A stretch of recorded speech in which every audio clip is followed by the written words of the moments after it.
Amigos de Al Filo, acaba de comenzar el programa número 1, el informativo de los fines de semana. Domingo, 11 de la mañana, comenzó Al Filo. Señores, esta semana cargada con muchas informaciones, una entrevista de lujo con un joven que ha logrado destacarse tanto en el plano público como privado. Y tenemos hoy una entrevista que yo sé que a ustedes que les va a gustar. Recuerda, como siempre, seguirnos en todas nuestras redes sociales, Al Filo RD, y que esta conversación no se detenga y que podamos seguirla ahí en el Facebook. Usted que se acaba de conectar, comente lo que está pasando, comente lo que le guste y lo que no le guste. Recuerden, como siempre, que terminada nuestra entrevista también, se carga en nuestro canal de YouTube la entrevista ya un poquito más depurada, pero si la quiere ver en vivo, también la puede ver en vivo a través de Al Filo RD en YouTube. Vamos a hacer una pequeña pausa y comenzamos con todo el contenido que traemos para usted en esta semana. La responsabilidad de informar lo que ocurre en el país y el resto del mundo, con una visión directa y parcial. Información de primera mano con los veteranos periodistas Guillermo Tejeda con lo de él pagaron su y muerte. Miguel Ángel Núñez. Infórmate primero con nosotros. Acompáñanos desde las 7 de la mañana, de lunes a jueves. Canal 25 es de todos. La información sin temor. Fijó su posición. La realidad nacional sin máscaras. Un equipo sin corte. Ahí no hay forma de que se pueda desarrollar nada. Pero si hay prueba. Yo no creo que ellos sean capaces de eso. Noticias y comentarios sin cortes. Martes a viernes, 8 de la noche. Canal 25. Es de todos.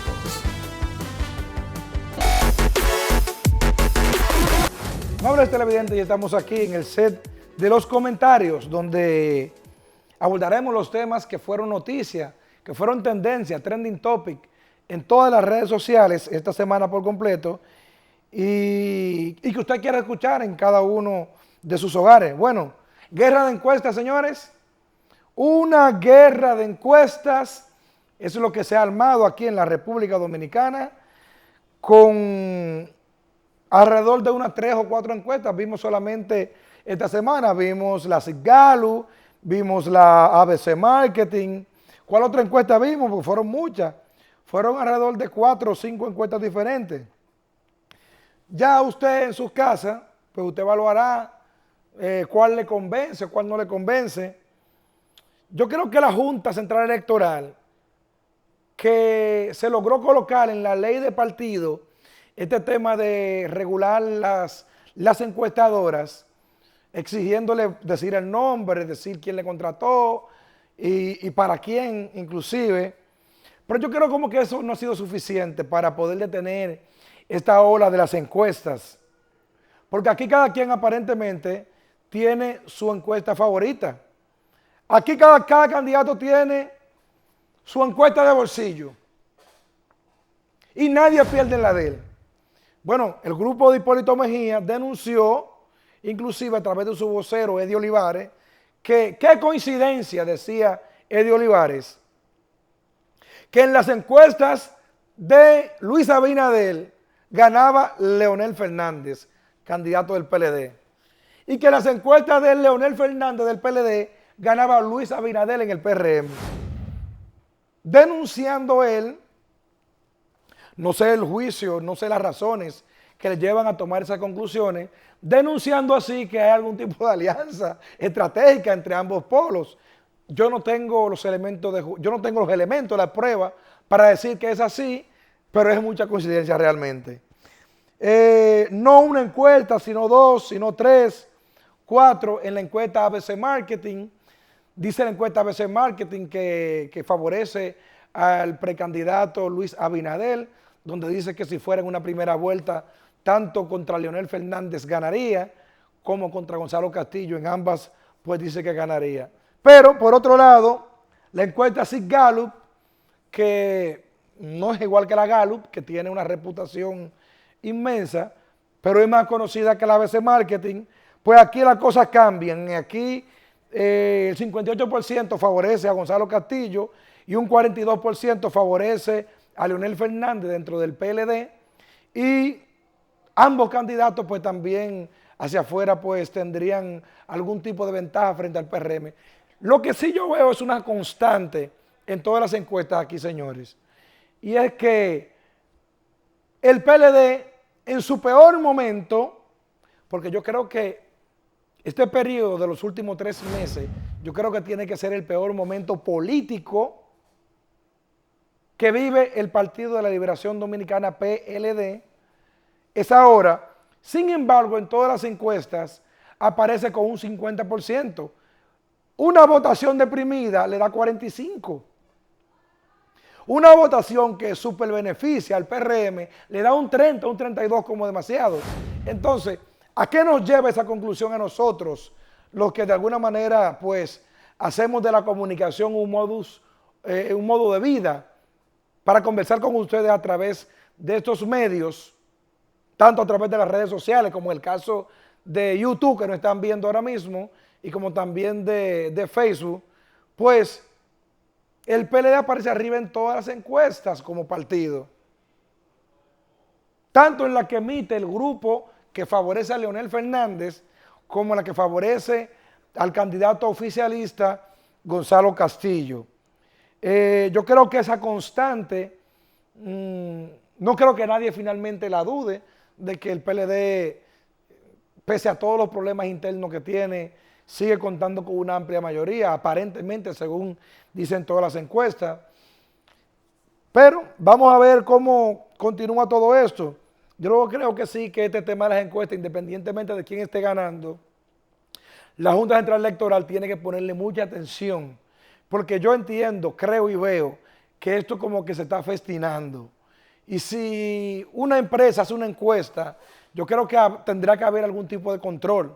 Por ejemplo, si usted es del PRM y pagó una encuesta a un empresario para usted, la empresa debería como suministrarle a la Junta Central Electoral la ficha técnica para ver cuáles fueron los elementos que tomaron en cuenta para hacer esa investigación de mercado y si los resultados de esa investigación de mercado son científicos o no son científicos.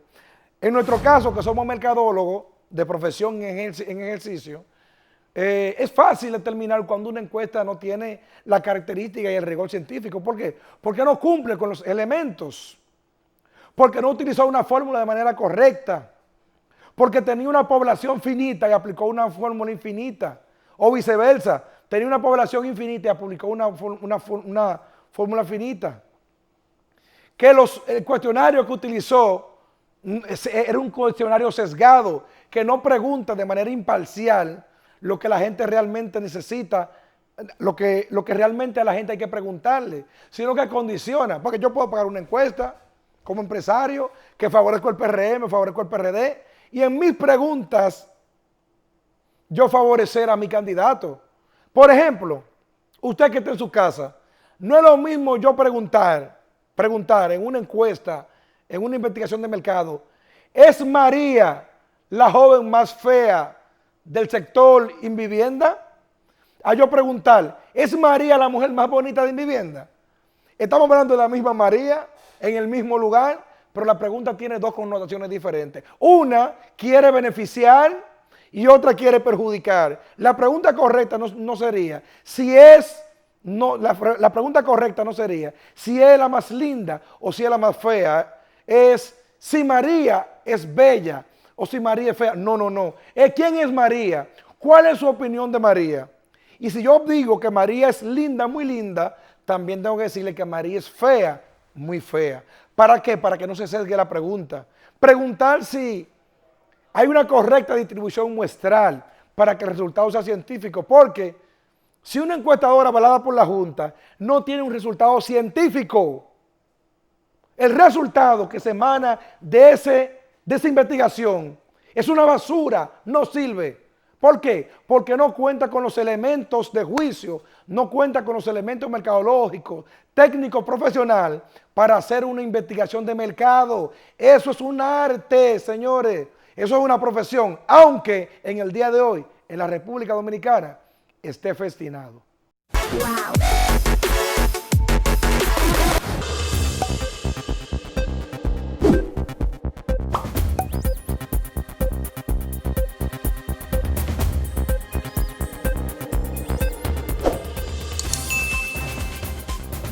Doña Maura tiene 87 años. Tiene 15 hijos, 45 nietos y 23 bisnietos. Y por fin, un título que le da seguridad y tranquilidad a ella y a toda su familia. En los 7 años de gobierno del presidente Danilo Medina, ya se han entregado casi 60.000 nuevos títulos, más que en toda la historia dominicana. Y se trabaja para que todos tengan su pedacito de esta hermosa tierra. Esta tierrita es lo mejor del mundo porque es mía y de mi familia. El progreso se construye trabajando. Gobierno de la República Dominicana. La información sin temor. Fijó su posición. La realidad nacional sin máscaras. Un equipo sin corte. Ahí no hay forma de que se pueda desarrollar nada. Pero si hay prueba. Yo no creo que ellos sean capaces de eso. Noticias y comentarios sin cortes. Martes a viernes, 8 de la noche. Canal 25. Es de todos.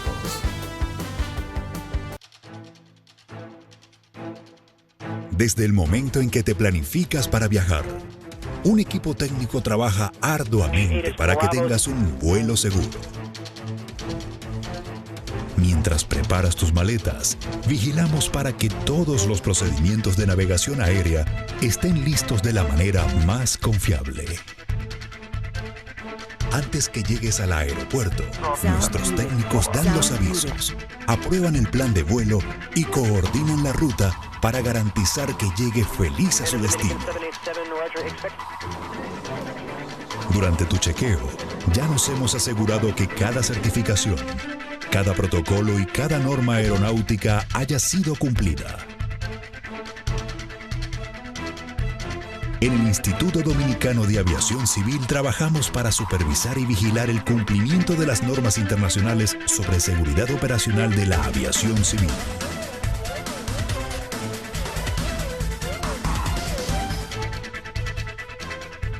Estamos dentro de los países con mejores niveles de cumplimiento con los estándares internacionales de la Organización de Aviación Civil Internacional, OACI. Haciendo mejor lo que hemos hecho bien. Instituto Dominicano de Aviación Civil IDAC. Garantía de la seguridad operacional de la aviación civil. Volando hacia la excelencia. Saludos amigos de Afilo, ya estamos aquí en el set de las entrevistas. En el día de hoy tenemos un joven que está aspirando, digo joven por su condición de joven, pero un profesional que está aspirando a la senaduría del Distrito Nacional por el PLD. Bienvenido Rafael Paz. Rafael. Félix. Este programa es tuyo ya. Rafael, ¿cómo está todo? ¿Todo bien? Muy bien, me siento muy bien, feliz, con mucha energía.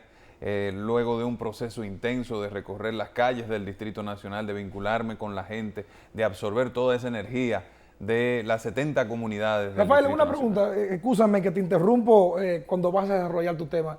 ¿Tú estás aspirando a alcalde o a senador? Porque tú estás trabajando como si fuera un alcalde en la comunidad, en el campo, en los barrios que están muy metidos. Un senador aquí lo que va a los medios de comunicación y va a la circunscripción 1 y se hace fotos.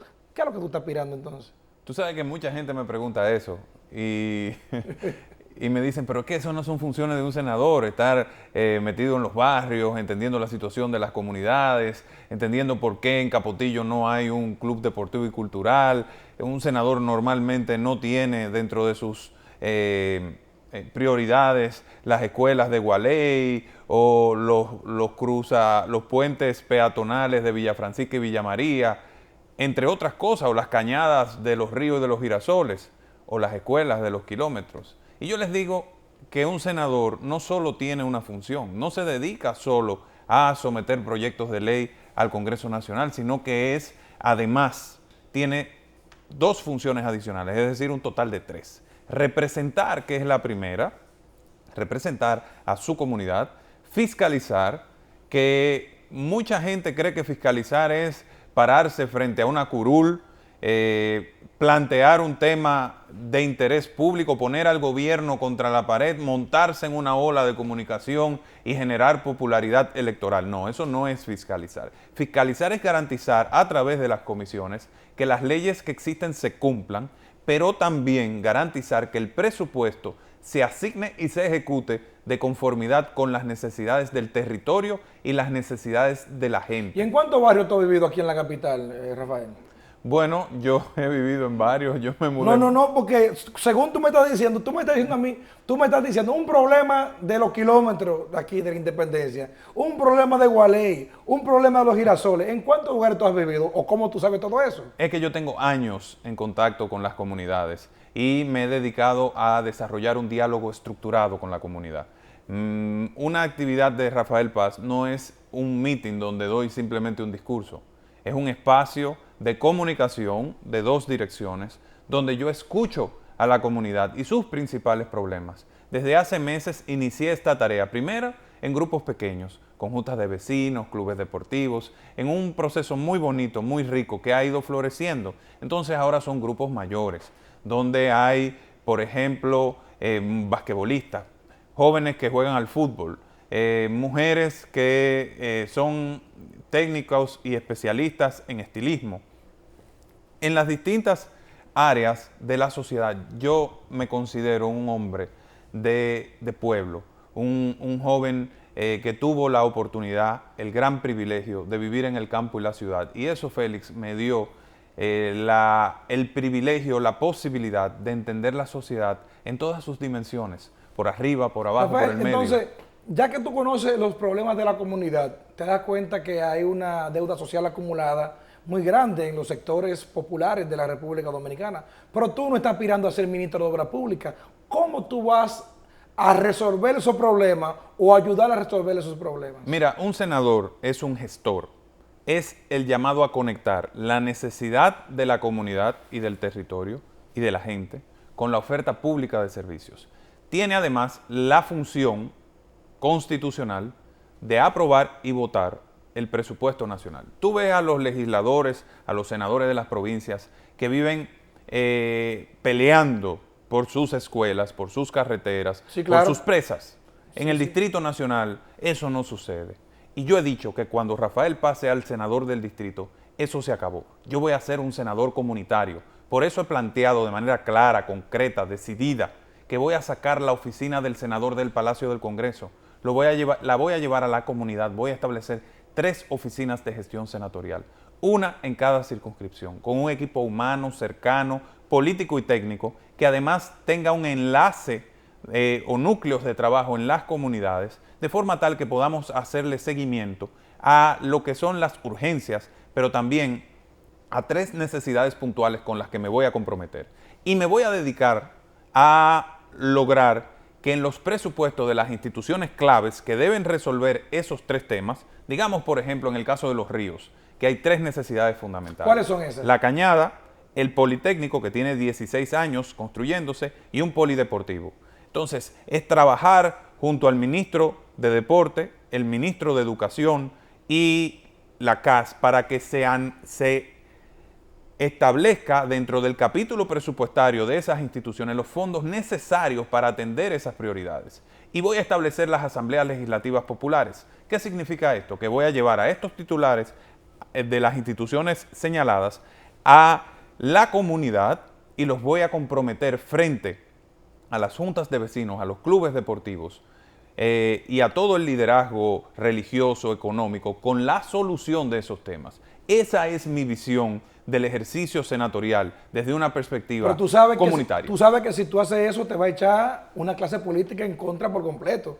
Porque cuando los ciudadanos comiencen a reclamar que el senador de la capital hace ese tipo de cosas, le van a comenzar también a reclamar a los demás políticos y se podría armar una crisis política en ese sentido. ¿Tú no crees? Por eso estoy planteando precisamente, porque yo soy un hombre de consensos, no de generar crisis ni de generar conflictos, todo lo contrario, de resolver. Por eso estoy proponiendo la suscripción de un pacto por Santo Domingo.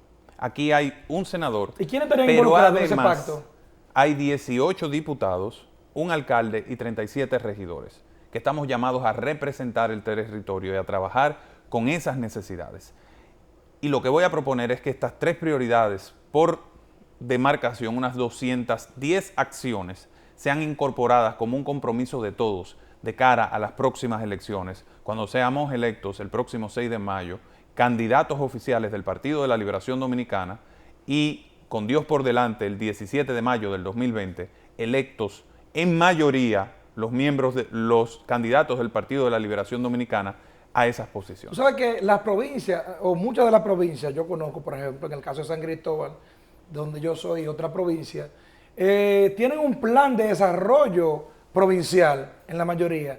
¿Existe un plan de desarrollo del Distrito Nacional aquí para esos fines, que en su mayoría lo dirige, lo encabeza el senador? ¿Eso existe aquí en la capital? Esta es la ciudad más importante del país, sin embargo carece de un plan, carece de un proceso de integración de los distintos actores claves.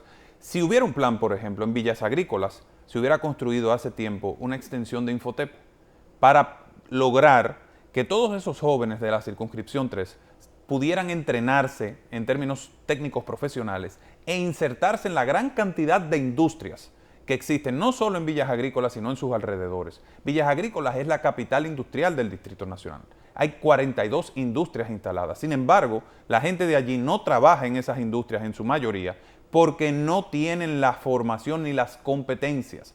Porque a pesar de tener tantas industrias, no hay un politécnico. Bueno, ahora acaban de convertir el Liceo Manuel Aurelio Tavares Justo en politécnico, pero es un politécnico que no entrena a personas en lo que necesitan esas industrias y tampoco tiene ese centro importante de capacitación técnico-profesional. Ese es el tipo de cosas que se pueden lograr. También hay otro elemento que tengo para ofrecerle a la ciudad. En mi desarrollo personal, como saben muchos de ustedes, y para los que no lo saben, me tocó durante 6 años representar al sector empresarial, luego de haber sido asesor del Congreso, de las 2 cámaras, asesor bicameral y asesor de la Asamblea Nacional durante la reforma de la Constitución. Yo tengo un vínculo de colaboración, de diálogo importante con el sector privado de la República Dominicana y ofrezco también esa posibilidad de generar diálogos público-privados que sean eficaces y que además puedan lograr combinar la fuerza del Estado y el dinamismo del sector privado. ¿Tú te atreverías a sentar un empresario sangre azul de este país, sentarlo en la Sursa para un proyecto de desarrollo local? Bueno, yo creo que ese es el tipo de cosas que se necesitan para lograr que una comunidad se desarrolle. No es posible, por ejemplo, que la Sursa sea una comunidad donde la única fuente de ingresos es el mercado, que además es su principal fuente de problemas, porque cuando llueve, como ahora está lloviendo, toda esa contaminación cae aguas abajo y afecta a la salud de las personas. Entonces, tenemos que tomar conciencia de la realidad de nuestros barrios. ¿Por qué? Porque cuando no hay oportunidades para esa juventud que está allí, ¿qué sucede? Entonces, se aumenta el vicio, aumenta la delincuencia, aumentan los embarazos adolescentes. Ese es el otro nombre del ocio. Y hay que generar un círculo virtuoso de trabajo, de cultura y de deporte que los saque de las calles. Por eso estoy planteando 2 proyectos de ley que son fundamentales. ¿Cuáles Un son proyecto de ley de primer empleo que fomente la educación dual, es decir, que mientras un joven hace un programa de formación técnico-profesional, además se entrene en una empresa y que le dé incentivos a las empresas para contratar jóvenes sin experiencia que atraviesen por este proceso de capacitación. Es decir, ¿qué sucede, Félix? En la actualidad en la República Dominicana, 1 de cada 3 jóvenes no tiene empleo. De los 2 que sí tienen, 1 tiene un empleo informal donde gana menos de 12,000 pesos. Me refiero al rango de edad entre 18 y 24 años. Eso hay que atacarlo de manera frontal. Y este proyecto de ley de primer empleo tiene el objetivo de solucionar eso. Tú sabes, Rafael, que los países desarrollados regularmente nunca implementan un proyecto de por sí colectivo. Siempre tratan de hacerle una prueba piloto. Te toman una ciudad, te toman, por ejemplo, yo conozco de un proyecto de educación que se estaba trabajando en Miami a mitad de la década, alrededor del 2011, 2012, trabajando con el tema de educación, porque la educación norteamericana no es tan buena a nivel medio ni básico tampoco. Hay otras que son mejores, aunque universitarias sí es buena. A propósito de lo que tú dices, yo soy de un pueblo donde justamente lo que tú dices aplica. Yo soy, por ejemplo, de Cambita, San Cristóbal, un municipio de San Cristóbal. ¿Qué pasó en Cambita? Que en el año 2000, un grupo de jóvenes, cuando salieron, se fueron a estudiar a Infotep. Ese grupo logró insertarse laboralmente por el sistema dual. Pero entonces, el grupo que salió del 2001 se fue y los que estaban en el 2000 le ayudaron a conseguir trabajo y así se ha armado una cadena prácticamente alrededor de unos 10 o 15 años.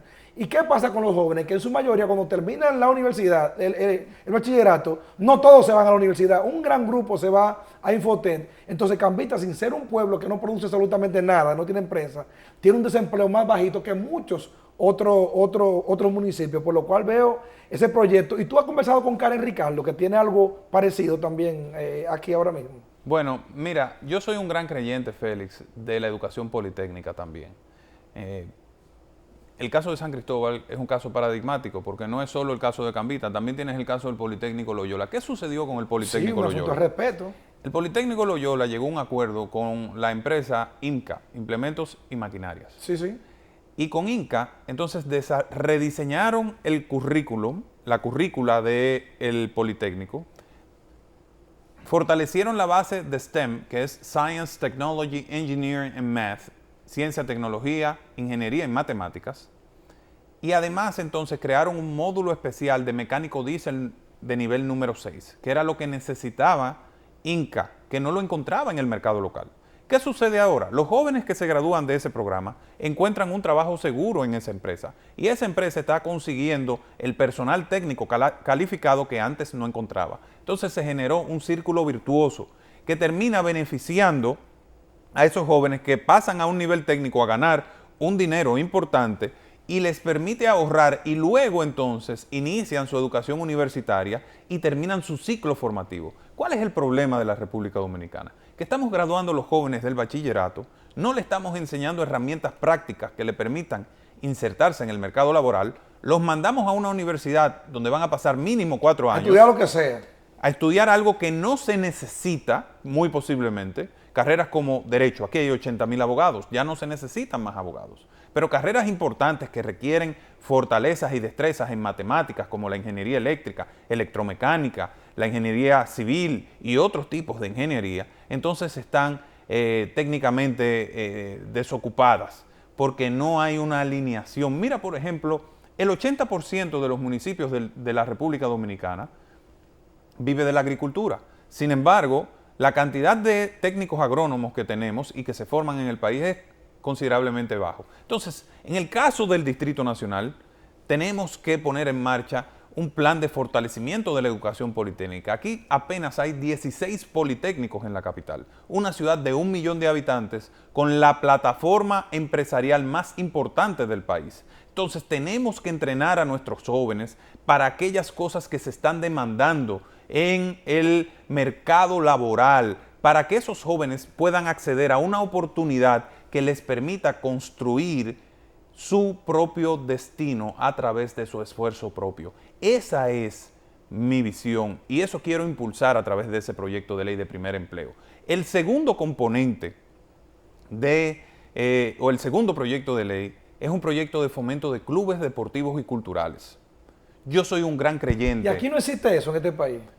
No hay un proyecto para los clubes culturales, no existe eso. Aquí no existe un marco legal que establezca, por ejemplo, un fondo transparente que asigne recursos en función del éxito, que es lo que queremos, que es lo que quiero, que en función del éxito y de ciertos parámetros, por ejemplo, la cantidad de jóvenes afiliados y que entrenan en ese club, la cantidad de medallas nacionales o distritales, la cantidad de jóvenes colocados en selección nacional de alguna de las disciplinas, la realización o no de deporte femenino en las distintas disciplinas, o por ejemplo, el establecimiento adicional o complementario de actividades culturales como danza, teatro, baile, música o de formación también especializada como inglés por inmersión. Mira, ahora que tú dices, lo veo genial y me parece que sería bueno que tú puedas conversar con Domingo Contreras, porque Domingo Contreras desde Programas Especiales de la Presidencia tiene un programa de puntos culturales y tiene alrededor de unos 50 puntos culturales que yo pude conocer y tiene un embarazo en adolescentes alrededor de 2 años que tiene el programa, 0. O sea, todas las jóvenes que participan en los programas de puntos culturales está 0 en embarazo. Así que yo creo que sería muy bueno que tú que tienes una idea clara de ese tema, pues puedan compenetrar y conjugar ese tema. Domingo y yo tenemos una excelente relación de colaboración, es un compañero extraordinario, va a ser el candidato del Partido de la Liberación Dominicana a la alcaldía. El próximo 6 de octubre será elegido y tenemos muchos puntos de convergencia, lo que hace que la boleta de la capital sea extraordinariamente complementaria. Rafael, pasando al plano político, hace alrededor de unos años vimos que el candidato, quien es tu competencia hoy dentro del PLD de la senaduría, estuvo en la alcaldía y tuvo buenos números en un momento dado. Pero hoy el PLD tiene una visión aparentemente en la capital, y es que si el PLD no lleva una gente joven como candidato a senador, Farideh Raful, escucha la palabra, va a arrastrar a quien sea. Pero yo quiero que tú me respondas a eso cuando hagamos una pequeña pausa para cumplir con algunos compromisos comerciales y ya regresamos.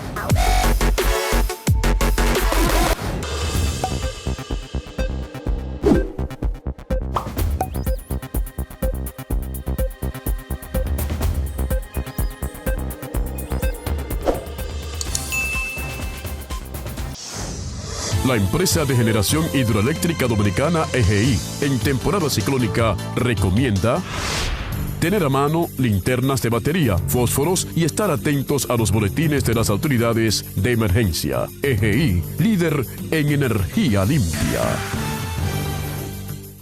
La responsabilidad de informar lo que ocurre en el país y el resto del mundo, con una visión directa e imparcial. Información de primera mano con los veteranos periodistas Guillermo Tejeda con lo de él pagaron su y muerte. Miguel Ángel Núñez.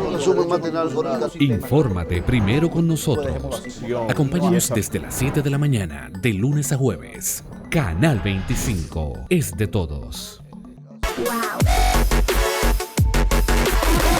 Continuamos.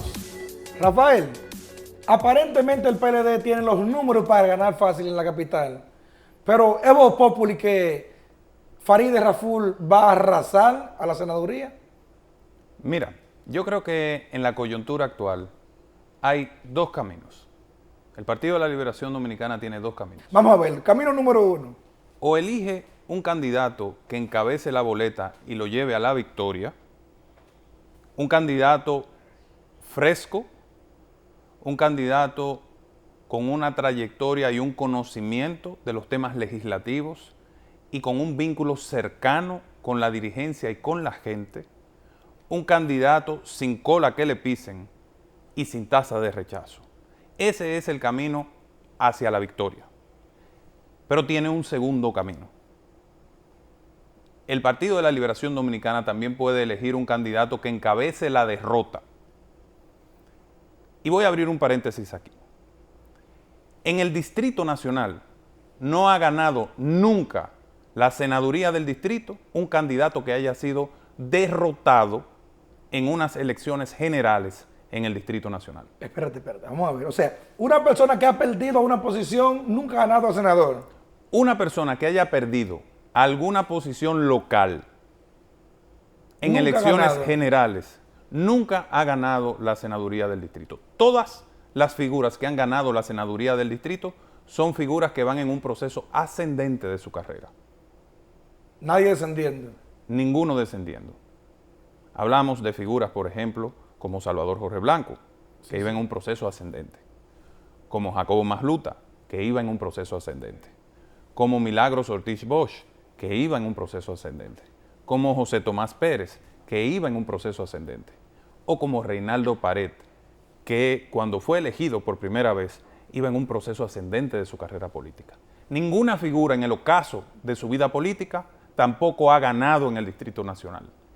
El promedio de edad de todos los senadores del Distrito Nacional, ¿cuál ha sido? Ha sido de 48 años. Y ahora estamos en un momento donde hay una tendencia, donde la ciudadanía está reclamando caras nuevas, juventud, frescura. Entonces, ese segundo camino del que te hablo, el que conduce a la derrota, puede ser elegido si no se toma una decisión que vaya conforme a lo que está demandando la ciudadanía en el día de hoy. La ciudadanía requiere personas conectadas, con visión de futuro, con cercanía a la gente, pero sobre todo con confiabilidad. Los compañeros del Partido de la Liberación Dominicana, además, están reclamando a alguien que sea leal y que sea confiable. Y con ese discurso que tú tienes, Rafael, bueno, en el caso mío personal, a mí me llega ese discurso, por identificarme con una persona joven que lleve ese discurso. Pero ¿qué dicen las encuestas alrededor de tu candidatura y tu competencia? Bueno, lo que ha estado ocurriendo con mi candidatura no tiene precedentes en el Distrito Nacional. Ha habido un proceso de crecimiento extraordinario y yo te puedo decir que hay una tendencia muy marcada que va estableciendo que sin duda alguna vamos a ganar de manera mayoritaria el próximo 6 de octubre por encima de un 50%. Rafael, ¿sangre nueva, Gonzalo Castillo o la fuerza del pueblo, Leonel Fernández? ¿Con quién está Rafael Paz? Bueno, yo he dicho públicamente que respaldo a Gonzalo Castillo. Yo soy una persona también institucional, creo en la unidad del partido y estoy confiado de que cualquier decisión que tome el Partido de la Liberación Dominicana el próximo 6 de octubre tenderá hacia la unidad partidaria y yo voy a trabajar para eso. Pero vamos a ver, Gonzalo Castillo, en tu condición como joven que tiene tanto la preparación tanto interna como externa, o sea, tanto pública como privada, te da una condición especial dentro del PLD para tú poder opinar, principalmente con el tema empresarial. ¿Por qué tú entiendes que un joven debe votar por Rafael Paz y también en este caso por Gonzalo Castillo como sangre nueva? En mi caso yo me he preparado durante 18 años para servirle a mi país. Me hice abogado, fundé el Comité de Estudiantes de Derecho, participé en el movimiento estudiantil dominicano de todas las universidades. He tenido una trayectoria limpia de desarrollo profesional y de experiencia de Estado.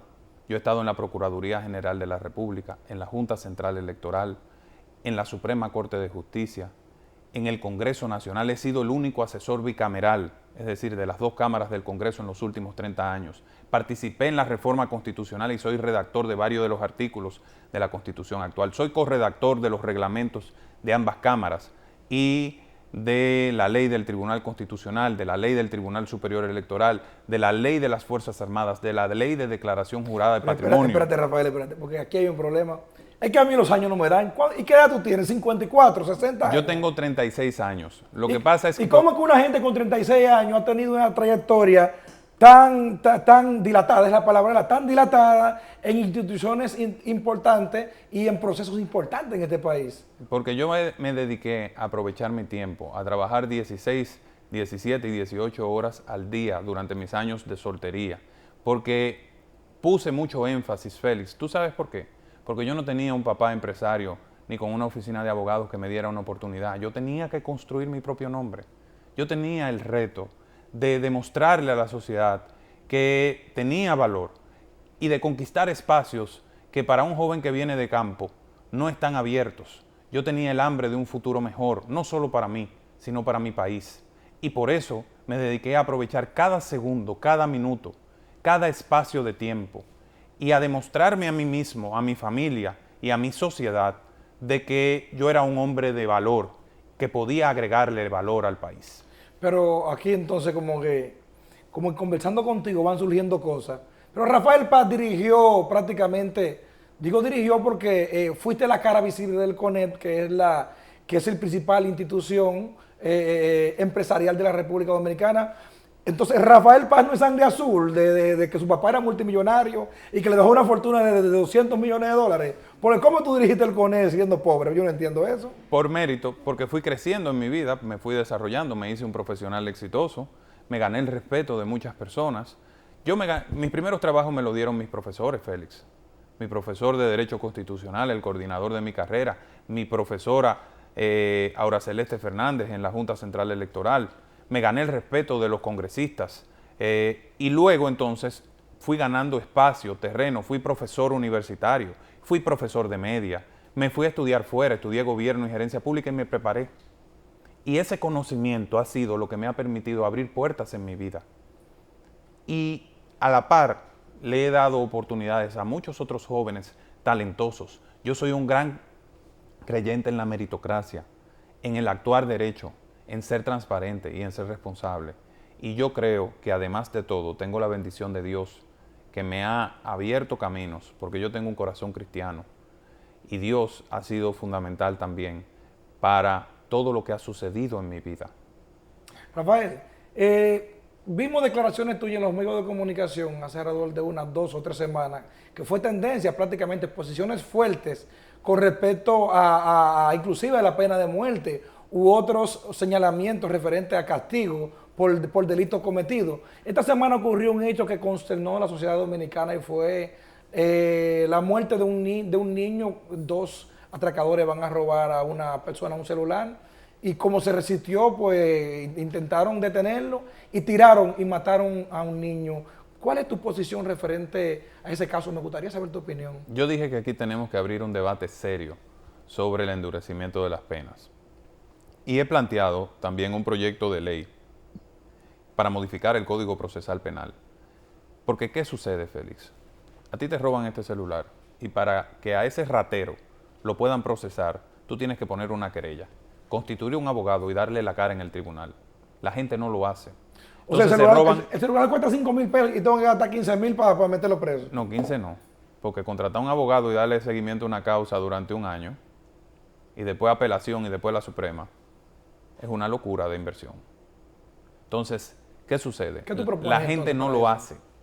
No lo hace por temor, no lo hace por costo. Entonces se roban 15 y 20 celulares, 30, 40, se hacen profesionales. Entonces acumula capital y forman una banda. Y entonces así comienza el crimen organizado. Eso hay que cortarlo de raíz. Y hay que devolverle para ello al Ministerio Público la facultad de acusar directamente. Hay que convertir el robo simple, este tipo de robo, en delito de acción pública, para que sea el propio sistema de justicia que se encargue de sacar a los delincuentes de las calles y no exponer a los ciudadanos a tener que estar presentando querella y estar participando en una audiencia. Y referente a este tema de la pena de muerte, que tú te atreviste, muy controversial esa palabra, que te atreviste a plantear, ¿cuál es tu planteamiento referente? Yo dije que hay que abrir una discusión sobre el endurecimiento de las penas en la República Dominicana y que había una serie de opciones que había que ponderar y que ninguna podía ser sacada del escenario y que la República Dominicana tiene que decidir de forma reflexiva cuál es la mejor opción. De manera particular, mi preferencia es el cúmulo de penas. Es decir, que si una persona mata, viola, descuartiza, rapta, en vez de darle 30 años, se le den 30, 30, 30 y 30, 120. Y que se elimine esa ley, una ley irresponsable, que establece que al cumplir la mitad de la pena, usted tiene el derecho a pedir libertad condicional sin hacer discriminación en el tipo de delito. Eso no puede ser. Tenemos que establecer un sistema riguroso que saque de las calles a los que intranquilizan a la familia dominicana. El chamán Chacra, por ejemplo, que es un desalmado, sí, que mató a su esposa, violó a las niñas, las mató y al día siguiente ahorcó al niño más pequeño. Ese fulano puede estar en las calles en los próximos 13 años. Y eso no es aceptable, Félix. A eso hay que darle de frente. Y en mí la gente va a tener un representante con el carácter, la responsabilidad y la vocación de enfrentar esas situaciones con todo el rigor, con todo el rigor. Existe ahora mismo en el debate nacional el tema del uso de los recursos del Estado, de los candidatos que están corriendo por la nominación a una candidatura, en este caso. Inclusive vemos partidos de oposición haciendo algún tipo de acusación. ¿Existe un uso de los recursos del Estado? ¿Tú has podido ver? Mira, yo creo que las primarias son el próximo 6 de octubre y lo que deberían estar haciendo los candidatos y los partidos es dedicarse a buscar sus votos. A buscar los votos de la manera legítima con la gente, a construir propuestas positivas, a atraer al elector en función de un contenido. Yo creo que esas tácticas de descrédito ya la gente no las compra. Lo que deberían hacer, lo que señalan eso, es identificar los casos particulares y señalar de manera clara de qué se trata. Porque a veces se lanza una bola general para ensuciar a todo el mundo o para marcar un estado de opinión y de verdad que ya no estamos para eso. La Junta Central Electoral acaba de emitir una resolución, creo que alrededor del miércoles o el jueves pasado, donde todos los cambios que se habían hecho, cambios electorales, para favorecer lógicamente algún tipo de candidato, serían nulos para votarla en estas próximas elecciones. ¿Hizo Rafael Paz cambio de residencia para que voten por él? Por ejemplo, en tu caso de Monteplata, para acá, para la capital. Yo lo que me he dedicado es a caminar de forma intensa el Distrito Nacional, entrar en contacto con la gente y en desarrollar un plan de trabajo intenso, legítimo, bien ponderado, que atraiga a los electores. Yo no necesito malas artes para generar entusiasmo. Esta efervescencia que se ha generado en la capital, en la juventud, en las mujeres, en los ancianos, es el resultado de una cercanía, Félix. Cercanía, de ser un ser humano que se preocupa por las necesidades de la gente. Rafael, tú sabes que me llama mucho la atención un joven como tú que hasta ahora ha logrado tener el éxito. ¿Qué hace un joven con éxito fuera de la política, jodiendo con política, como dicen, cuando la mayoría de jóvenes hoy tienen una apatía por la política? Porque los países que toman las decisiones correctas son aquellos que tienen a las personas correctas en las posiciones correctas. Si le dejamos la política a aquellos que no tienen condiciones, a aquellos que no tienen compromiso, ¿qué va a pasar, Félix? ¿Qué pasa con un país?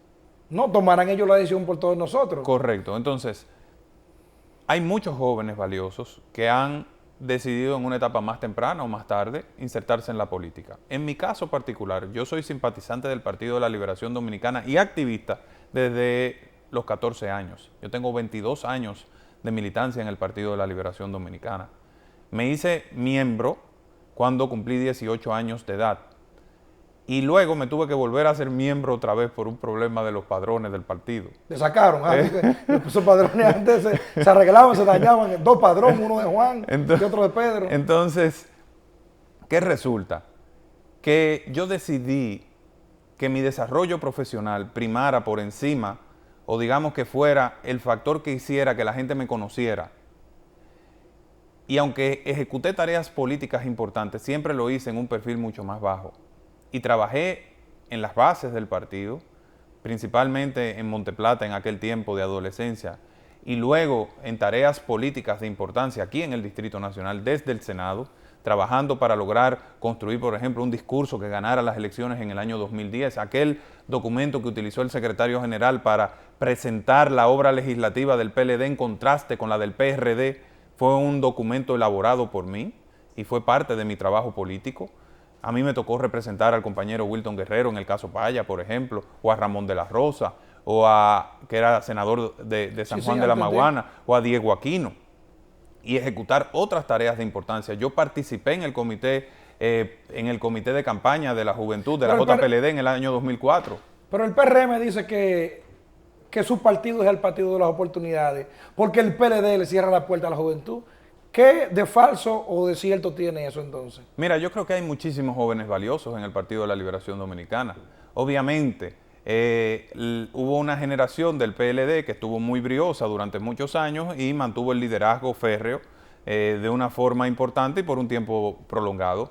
Pero en mi caso particular yo decidí irme fuera del partido, desarrollarme en la sociedad, ganar raíces, ganarme el respeto de los sectores, desarrollar una obra de trabajo que avalara mi condición de liderazgo, y hoy vuelvo otra vez al escenario electoral y lo hago con la fuerza de la sociedad, con la experiencia política combinada con todo eso y también con los méritos partidarios. Entonces, mi caso es el de un ciudadano, el de un liderazgo que se ha desarrollado de forma integral y abierta. Entonces, ¿qué tú le dices a esos jóvenes que se sientan, que dicen, a mí no me hables de política, ni de político? Esos jóvenes, yo los invito a que sean parte de la transformación de su país. ¿Por qué? Porque hay gente que ha perdido de vista que la política es el medio para transformar un país. Tú lo puedes hacer desde el sector privado, tú puedes aportar, pero cuando tú combinas un sector privado dinámico con un Estado que toma decisiones correctas, entonces tú avanzas hacia el desarrollo. Y de eso se trata. Al final, la política es una vía para servir al desarrollo del país. Así lo veo yo. ¿Y no es para servirse la política entonces? No, la política no es para servirse. La política es para servir. Bueno, pero esa es la voz popular, que los políticos lo que hacen es solamente servirse. O sea, que todo el que lleva una posición es para él, no para servirle a la gente. Déjame decirte, hay muchísimas personas, la mayoría de las personas que están en política, que son personas muy sacrificadas, que sacrifican su vida familiar, que sacrifican sus recursos personales para mantener un liderazgo, una incidencia para resolver problemas de su comunidad. Yo creo que no debemos generalizar. Yo creo que aquellos casos cuestionables no pueden servir para desacreditar a todos aquellos que han desarrollado una vida de servicios. Y yo he encontrado mucha gente valiosa, principalmente en el Partido de la Liberación Dominicana, que le han dado mucho a la sociedad dominicana. Rafael, tú sabes que el tiempo en televisión es corto y se nos acabó el tiempo, pero no me gustaría que te vayas de este espacio sin hablarle a la audiencia del Distrito Nacional, principalmente a ese sector joven que tiene una gran calada aquí en este programa, que tú le digas por qué hay que votar este 6 de octubre por Rafael Paz a la senaduría del Distrito Nacional. Hay varias razones. Yo me he preparado para servir, en lo académico, en lo privado, en lo público. He desarrollado una vida de servicios y de trabajo. Es fácil saberlo. Entre a Google, ponga mi nombre, Rafael Paz, y mire todo lo que he desarrollado a lo largo de mi vida. Yo tengo una vida transparente en lo familiar, soy un padre de familia. Conozco la realidad de las familias dominicanas, de los niños, de la importancia de ser un ejemplo para tu comunidad y para tu familia, de la importancia que tiene que un niño se desarrolle en un clima de paz, con buena educación, con buenos valores familiares. Yo también he tenido un ejercicio político transparente y efectivo y sobre todo he sido exitoso en todo lo que he emprendido y mi vida está marcada por los resultados y eso es lo que yo le ofrezco a los electores del Distrito Nacional. Una persona humilde, cercana, trabajadora, intensa, que va a caminar de palmo a palmo el Distrito Nacional para, junto con la comunidad, entender y trabajar con las principales necesidades y lograr que la atención del Estado vaya a donde los más necesitados. Rafael, comprometerte, cuando ya seas el candidato del PLD, tienes que regresar a hablar con nosotros entonces como candidato, porque ahora como precandidato no hay problema. Cuando sea el candidato oficial, es una promesa que tiene que regresar aquí a hablar con nosotros en Alfeila. Pero tú comenzaste esta entrevista diciendo que esta era mi casa. Sí, claro que sí. Así o sea que no hay que invitarme, yo vendré porque yo soy parte de este equipo. Excelente. A ustedes no se vayan, quédense con nosotros. Vamos a hacer una pequeña pausa y ya regresamos con la parte final del programa. Wow.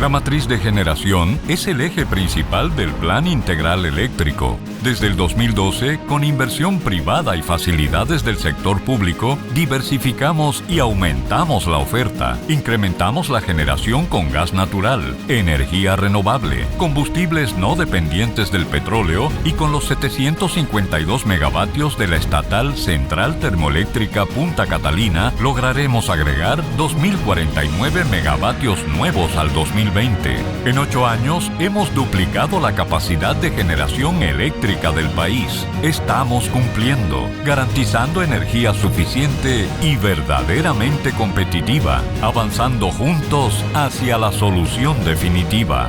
CDEE, iluminando en el presente para el futuro del país.